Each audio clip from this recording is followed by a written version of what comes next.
SI110. Today we're going to talk about mapping and data visualization.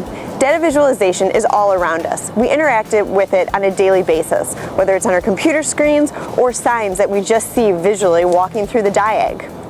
So today we're going to go a little bit into the history of mapping, because mapping is one of the most long-lived types of data visualization. It is something that has gone throughout our culture for centuries. So we're going to talk a little bit about the history of mapping, as well as where mapping is in the present and where people are taking it for the future. Thanks, Polly. Maps permeate our entire history and culture. Without them, societies past and present would not be able to grow and have any stability. Maps started as simple recordings of people's environments to mapping and keeping track of whole empires. They were the written proof of great expeditions across the globe and provided a record for those expanding new frontiers. Maps are incredibly important to our growth and continued growth in the future. The first maps were of stars. They have been recorded findings of rudimentary star maps on the walls and caves and on Sumerian clay tablets, as shown here. These were the first recorded visualization of geographic data. Next, maps turn to our own world, with cave paintings and maps drawn in animal skin depicting certain landmarks pertaining to the local hunting region. Also, cities and towns and small cities started to emerge in this period as well. Eventually, maps of the entire world started to emerge. However, they were more symbolic in nature, i.e. they omitted certain peoples from the map, such as the earliest known map of Babylonia. On this map, the Persians and Egyptians were omitted, but they were known to the Babylonians. The Greeks marked the beginning of cartography based on observation and measurement.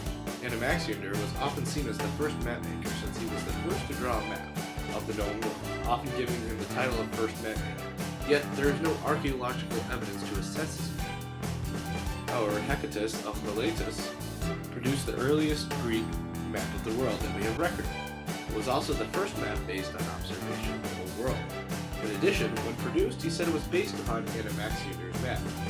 This was another step in cartography, in the sense that it was visualized geographic data based on measurements and observation. It also reflects a worldview that was prevalent in Greece, since it showed Greece at the center, surrounded by water, thus reflecting a world in which Greece was at the center. The next evolution of the Greek world was Herodotus' map. It was the most accurate ancient map of Greece. Herodotus was able to compile a large amount of geographical data through his extensive travels throughout the world. Also, he compiled this into a map that was much larger than ever before. The next major contribution to mapping was the scientific estimation of the Earth's radius. This was the first time that the mapping had a mathematical basis in reality, and a constant that was standard across the world. The man who first did this was Artist. He was able to do this within 0.5%. However, Claudius Ptolemy was able to make this even more accurate by utilizing astrometric measurements. He mainly sought to map the Earth accurately using his measurements, although he did revolutionize how the Earth was depicted spherically in maps. By using a coordinate system that used a rudimentary latitude and longitude system, he was able to depict the Earth in its whole in an accurate manner for his time. However, his error in assuming that Eurasia covered half the world actually led Columbus to think that he could sail from Asia straight from Europe. Medieval maps became once again more symbolic, often steeped in Christian themes, mainly centered around the Crusades and holy sites, like this map of Jerusalem, with the main focal point being the Church of the Holy Sepulchre, being the most holy site in Jerusalem for Christians. As the Middle Ages progressed, there were two major schools of non-symbolic mapping. First was the Majorcan style of mapping, which was responsible for developing the normal Portolan chart, as seen here. These were detailed nautical charts guided by compass lines.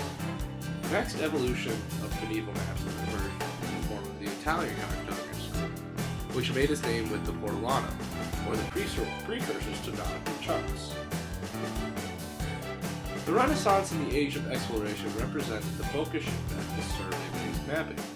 This was due to a renewal of interest into classical works and great empires, seeking to spread their influence across the oceans. In order to do this, they needed to record where they have been so they can support their claim to newly discovered land. This is also where the first map started to show the Americas, as seen in this map by Juan de la Cosa, who sailed with Columbus.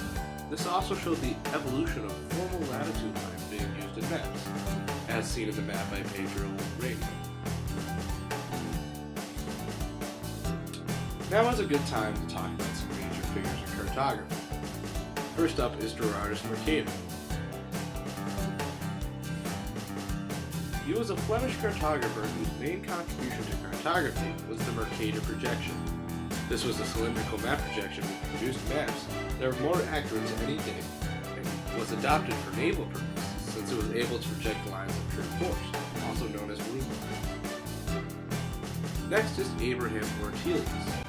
He was responsible for the Theatrum Orbis Terrarum, the first true modern atlas. His maps were extensive and detailed, and his atlas contained a lot of data and packaged it in a way many could access it. Also, he is believed to be the first to think that the continents were joined together and then drifted apart, otherwise known as continental drift. Finally, Giovanni Domenico Cassini bears mention here. He was responsible for the first topographical map of France, but however, what made it so unique was its scale, since it was the first topographical map of the entire country. In fact, his son and grandson had to donate most of their lives to complete it. He was also able to accomplish this by extrapolating Gemma Trisutis' technique of triangulation. Over the next century, mapping did not experience any major revolutions such as the Mercator projection or the world's first atlas, yet many standards were set in place, such as the Greenwich Prime Meridian being established as the standard for all modern cartographers, as well as latitude and longitude for standards. Mapping's rich history has permeated our cultures. Without it, we would have no idea where we have been or where we are going. Now mapping is evolving into much more different spaces separate from cartography, such as data visualization and politics. The tools laid down in the past are so flexible though, they can be scaled to almost any situation.